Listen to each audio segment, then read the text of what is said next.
अपने सभी महापुरुषों के चरणों में नमन करते हुए आज यहाँ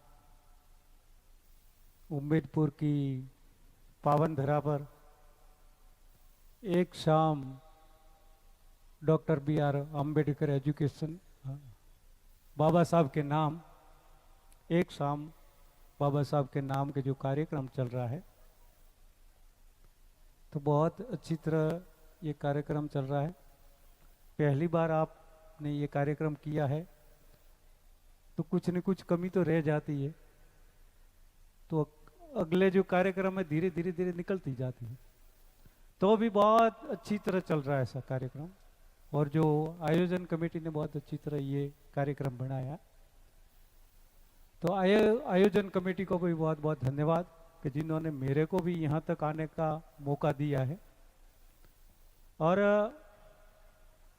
ये कार्यक्रम की भी जो शोभा बढ़ा रहे थे अपने एमएलए साहब, स्थानीय एमएलए साहब तो चले गए हैं, तो भी अपने जो कांग्रेस जिला प्रमुख बहन रमीला जी बिराजी हुए, ये सरपंच साहिबा भी बिराजी हुए हरजी के, और सभी 85 अतिथि पूर्व जो प्रमुख कांग्रेस भंवर जी भी विराजे हुए हैं, हमारे वहाँ रहे हुए चितलवाड़ा EN साहब बिजली बोर्ड में बहुत अच्छा कार्य करते थे, वो अभी तो जालोर में आ गए, अभी ये विराजे हुए। और यहाँ अभी जो भजनों की बाबा साहब के नाम की जो प्रस्तुति दे रहे थे अपने जो कलाकार नारायण जी जोधा, ये भी बहुत अच्छी तरह प्रस्तुति देकर आपको मंत्रमुग्ध किया है। और उनके साथ में एक अपने कलाकार मनीष जी भी यहाँ के हैं, ये भी विराजे हुए हैं।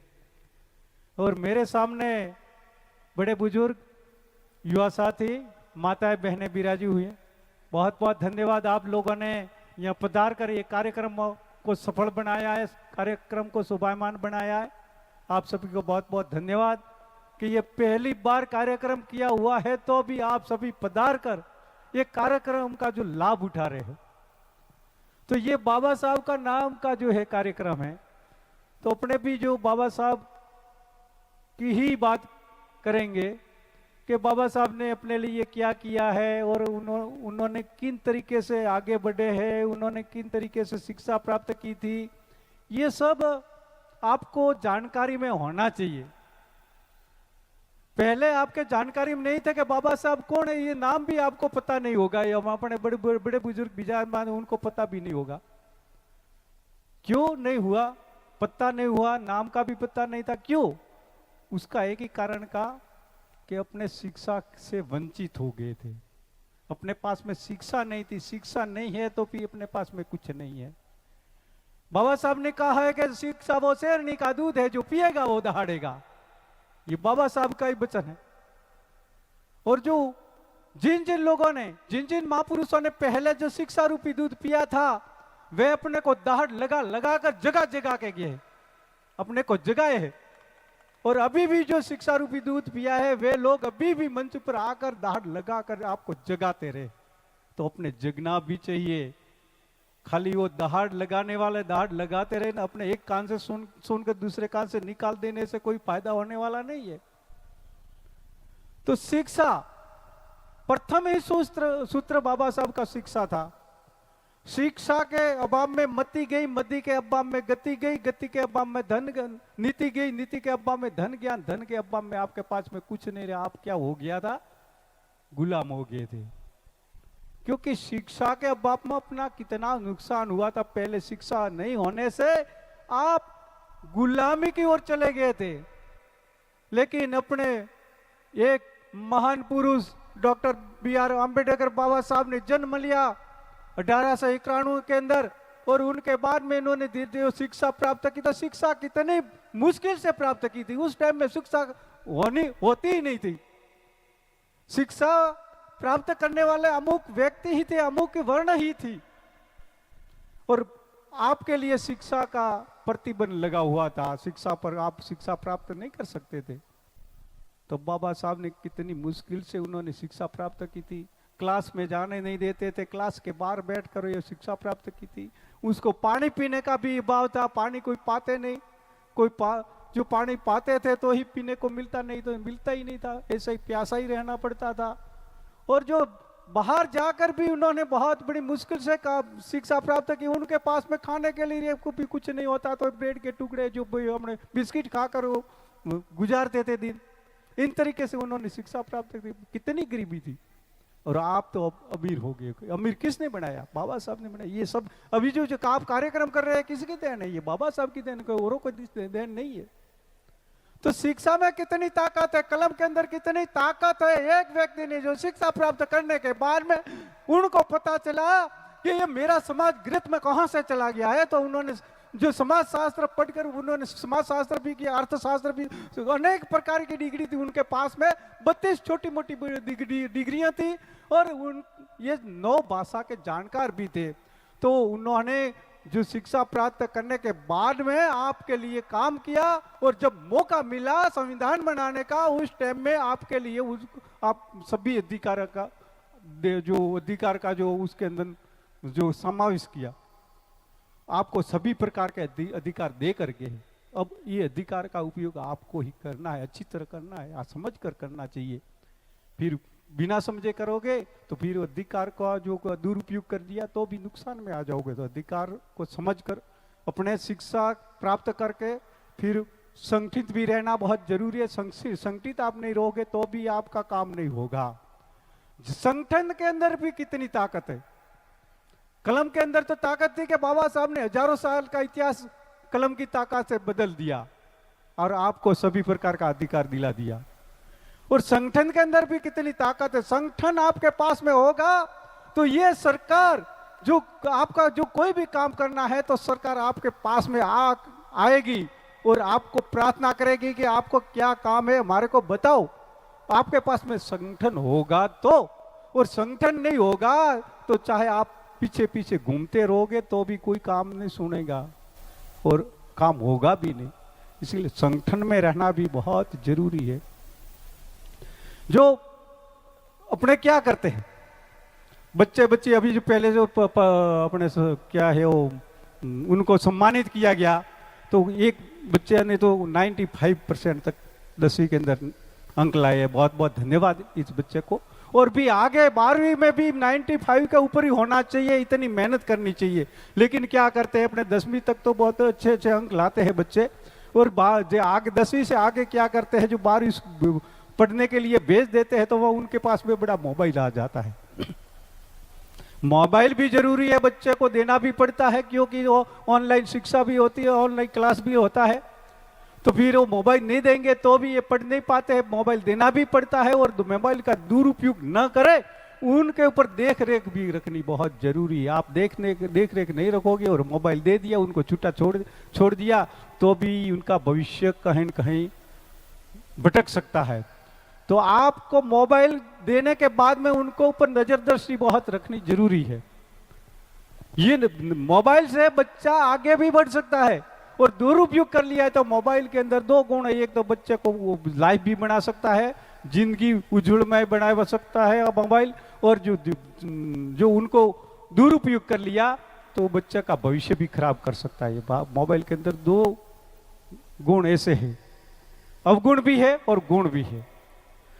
तो आप वो बच्चे को कहना चाहता हूं कि आपको जो आगे बढ़ना है तो 10वीं हो 12वीं के जो आपका लक्ष्य है वो लक्ष्य पहला निर्धारित कर लो, तय कर लो, और लक्ष्य निर्धारित करने के बाद उनके अनुरूप आप मेहनत करने लग जाओ। मेहनत नहीं की तो फिर आपका भविष्य अंधकार में है। सब कुछ मेहनत से ही मिलता है, ना कोई और देने वाला नहीं है। मैं इधर आया आपको आशीर्वाद दे दूंगा और आपको लगेगा कि मैं पास हो जाऊंगा, 12वीं के अंदर 95 ऊपर चला जाऊंगा, कभी जाने वाले नहीं है मेरे आशीर्वाद से। आपकी मेहनत होगी तो मेहनत के साथ आप मेरा आशीर्वाद काम करेगा और आप 95 के ऊपर जा सकते हो और आपके लक्ष्य तक पहुंच सकते हो।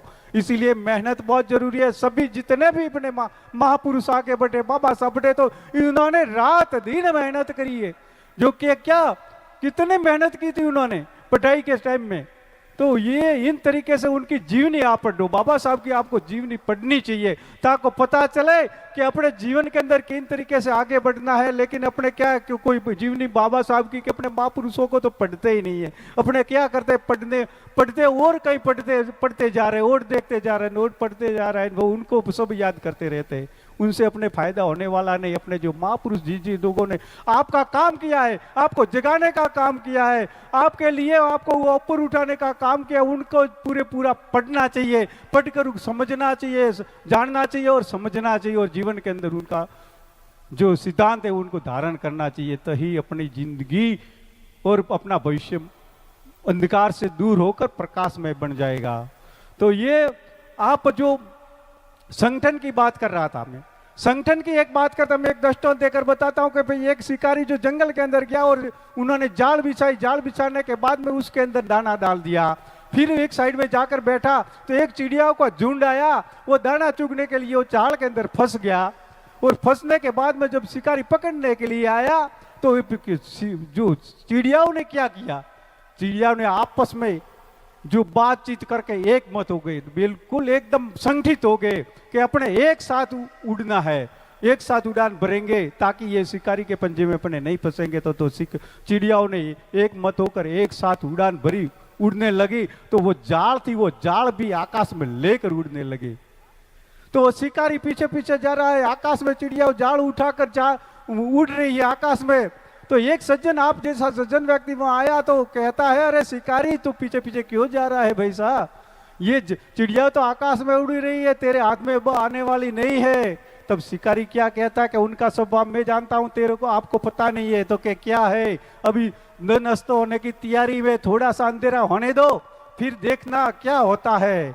तो थोड़ा सा अंधेरा हुआ और चिड़ियाओं का घोंसला तो अलग अलग दिशा में था, कोई किसी का घोंसला पश्चिम में था, किसी का घोंसला पूर्व में था, किसी का उत्तर में था, इन तरीके से अलग अलग दिशा में अपना घोंसला था। तो घोंसले कोई पश्चिम जाने के लिए खींचता है, कोई उत्तर में जाने के लिए खींचती है, कोई दक्षिण में जाने के लिए खींचती है, आपस में खींचातान चालू कर दी। खिंचातान करती करती करती सभी चिड़िया थक गई और जमीन पर आ गई, और चिड़िया पेड़ पे शिकारी ने उनको पकड़कर अपने घर ले चला गया। तो मेरे कहने का मतलब, जब उन्होंने एक मत होकर संगठित होकर जो उड़ान भरी तो जाल को भी उठाकर उड़ती थी, और जब आपस में खिंचातान करने लग गई तो आपस में खिंचातान करती करती थक गई और नीचे आ गई और शिकारी के पंजे में फंस गई। तो अपने ऐसा काम नहीं करना है, अपने तो संगठित रहना है। आपस में टांग खिंचाई वाला स्वभाव आपको छोड़ देना चाहिए। जो टांग खिंचाई वाला स्वभाव आपके पास में होगा तो वो समाज कभी आगे बढ़ने वाली है ही नहीं, उसी के गोले के अंदर ही घूमती रहेगी, इधर ही पड़ी रहेगी। इसीलिए टांग खिंचाई कभी करनी नहीं है। आपको आदत पड़ गई है खींचने का ही, तो आपको क्या खींचना, हाथ खींचना है, एक दूसरे का हाथ पकड़कर खींचो ताकि आप भी आगे बढ़ोगे, और जो जिसका हाथ पकड़ा है वो भी ऊपर उठेगा और वो भी आगे बढ़ेगा। इसीलिए आपको आदत ही पड़ गई तो खींचना है तो हाथ खींचना, लेकिन पग कभी मत खींचना। जो पग खींचने गए तो सभी वहीं का वहीं पड़े रहोगे, कुछ काम नहीं कर सकते। वो क्या कहते हैं, जहाज कितना विशाल होता है, आपने लोगों ने किसी ने किसी तो देखा होगा, जहाज तो बहुत बड़ा विशाल होता है, लेकिन सामने किनारे जाने के लिए जहाज के अंदर छोटा सा दिशा यंत्र लगा हुआ होता है। वो छोटा सा दिशा यंत्र बताता है कि ये जहाज कौन सी दिशा में जा रहा है।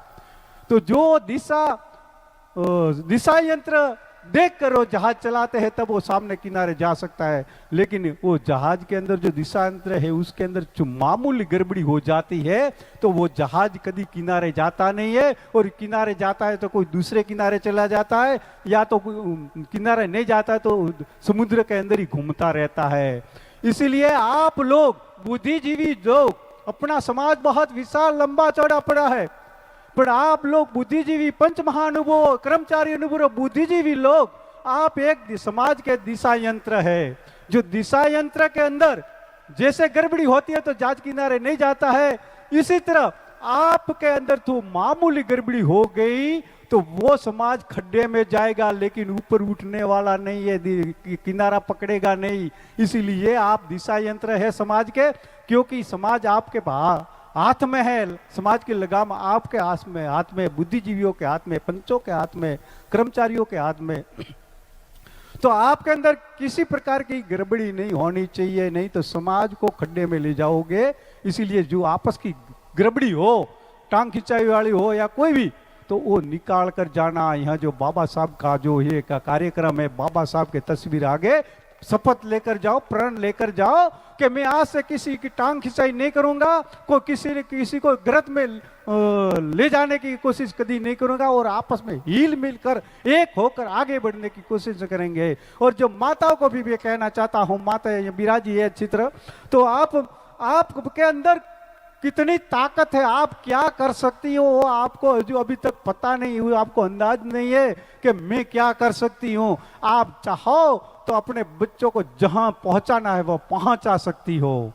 आपको पता नहीं होगा तो मैं एक दृष्टांत देकर बताता हूं कि ये भी जो बल्ब जल रहा है ना, लाइट का बल्ब, उसका आविष्कार किसने किया था? या पढ़े लिखे को पता होगा, जो अभी जो पढ़ती है बच्ची है, बच्चा है, या मास्टर लोग हैं, उनको पता होगा ये बल्ब का आविष्कार किसने किया था? थॉमस एल्वा एडिसन ने किया था। थॉमस एल्वा एडिसन ने ये बल्ब का आविष्कार किया था। तो जब थॉमस एल्वा एडिसन छोटा था, उस टाइम उनकी माता ने एक स्कूल के अंदर दाखिला दिलाया, स्कूल के अंदर जाकर एडमिशन दिलाया। तो वो बच्चा वहां पढ़ने जाता था, तो वो उनका क्लास मास्टर था, तो बहुत मेहनत करता था, बहुत मेहनत करता, लेकिन उनके दिमाग के अंदर कुछ बैठता ही नहीं था। ये इतना कमजोर दिमाग का था कि 2 महीना तक मास्टर ने बहुत मेहनत की, लेकिन उनके अंदर कुछ हुआ ही नहीं। ये दिमाग के अंदर कुछ परिवर्तन याद ही नहीं रहा।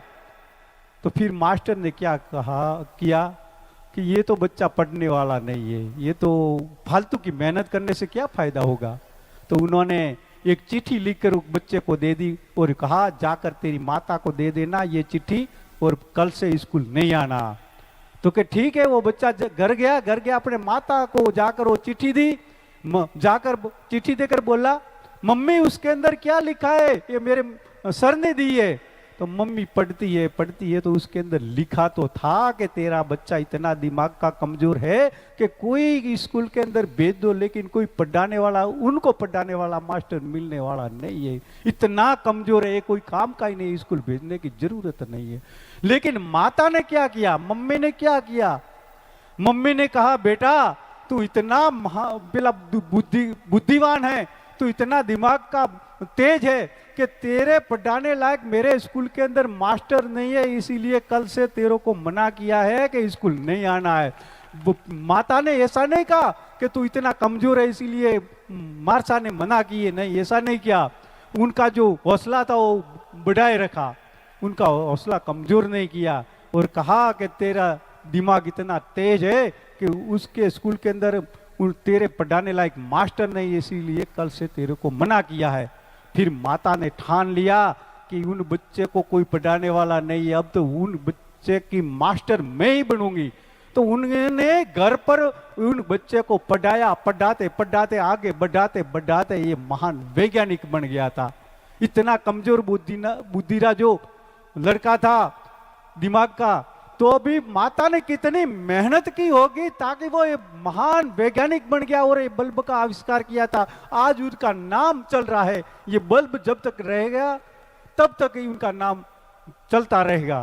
तो इसीलिए माता को मैं कहना चाहता हूं कि आपके अंदर बहुत ताकत है, लेकिन आप ताकत का उपयोग करो, बच्चों पर देख रेख रखो, बच्चों को इन तरीके से आप संस्कार सिंचो ताकि वो बच्चे आगे बढ़कर आपका नाम उज्जवल करे, समाज का नाम उज्जवल जो रोशन करे। इन तरीके से उनको सिंचना चाहिए। तो फिर वो जब वैज्ञानिक बनने के बाद में प्रयोग करने लगा, ये बल्ब का आविष्कार करने के लिए प्रयोग करने लगा, तो 1000 नहीं, 2000 नहीं, 3000 नहीं, 4000 5000 नहीं, उन्होंने कितना प्रयोग किया? 8-9 हजार नहीं, 10,000 बार प्रयोग किया, तब ये बल्ब का आविष्कार किया था। उन्होंने बीच में उनकी जो पत्नी थी उन्होंने कह दिया था कि आप वैज्ञानिक काहे के बन सकते, आपका तो दिमागी काम नहीं करते। 10,000 बार 9,000 बार प्रयोग किया तो भी आप कुछ नहीं कर सके। फिर तो भी उन्होंने मेहनत छोड़ी नहीं, और जो आगे जाकर 10,000 बार प्रयोग किया तब ये बल्ब का आविष्कार किया था। फिर वो वैज्ञानिक बनने के बाद में पहले तो जो रहने के लिए कच्चा मकान था और उन्होंने एक बंगला तैयार किया, बंगला बनाया। बंगला बनाने के बाद में जब उसके वो बंगले के अंदर रहने गया, उस टाइम उनकी माता जी तो चली गई थी, पर उनको याद आया कि मेरे मम्मी की कुछ न कुछ निशानी मेरे बंगले के अंदर होनी चाहिए। तो वो जाकर मम्मी की पेटी ढूंढता खोजता है, अंदर से वो चिट्ठी हाथ में आ जाती है। वो मम्मी ने पेटी के अंदर रख दी थी। तो चिट्ठी पढ़ता है और पढ़ कर वो चौधार उसी जगह कर रोने लग गया। उनके आंखों में से गंगा जमना चालू हो गई। अरे मैं इतना कमजोर था, मेरी माँ ने तो ऐसा कहा ही ना था कि मैं इतना कमजोर दिमाग का था। उन्होंने मेरे ऐसा कहा था कि आप इतना तेज बुद्धि का है और आप आगे बढ़ सकते हैं और स्कूल के अंदर कोई मास्टर आपको पढ़ाने जैसे नहीं है। तो ये मैं इतना कमजोर दिमाग का था, तो मेरी माँ ने मेरे लिए कितनी मेहनत की होगी, तब मैं ये वैज्ञानिक बन पाया हूँ। तो आपके माताओं के अंदर इतनी ताकत भरी पड़ी है, लेकिन उनका सदुपयोग करना चाहिए। और बच्चों के अंदर संस्कार होना बहुत जरूरी है। आपके जीवन का जो निर्माण करना है, आपके बच्चों का जीवन का निर्माण करना है, तो दो चीज आपको बहुत जरूरी होती है। कौन सी दो चीज? एक तो शिक्षा और संस्कार।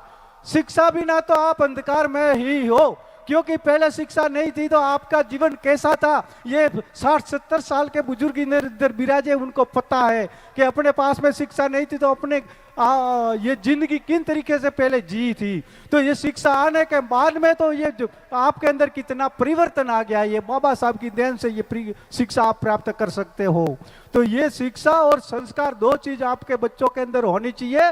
तो आपके बच्चों के अंदर ये दो चीज देनी बहुत जरूरी है। शिक्षा तो स्कूल में जाते हैं तो गुरुजन देते रहते हैं और आगे भी पढ़ाते रहते हो, आगे बढ़ाते रहते हैं, लेकिन संस्कार कहाँ से मिलते हैं? संस्कार आपके बच्चों को आपके पास से मिलते हैं। प्रथम गुरु माता पिता होते हैं। जो माता पिताओं के अंदर जो संस्कार हो गए तो वो बच्चों को अच्छा संस्कार देकर आगे बढ़ा सकते हैं।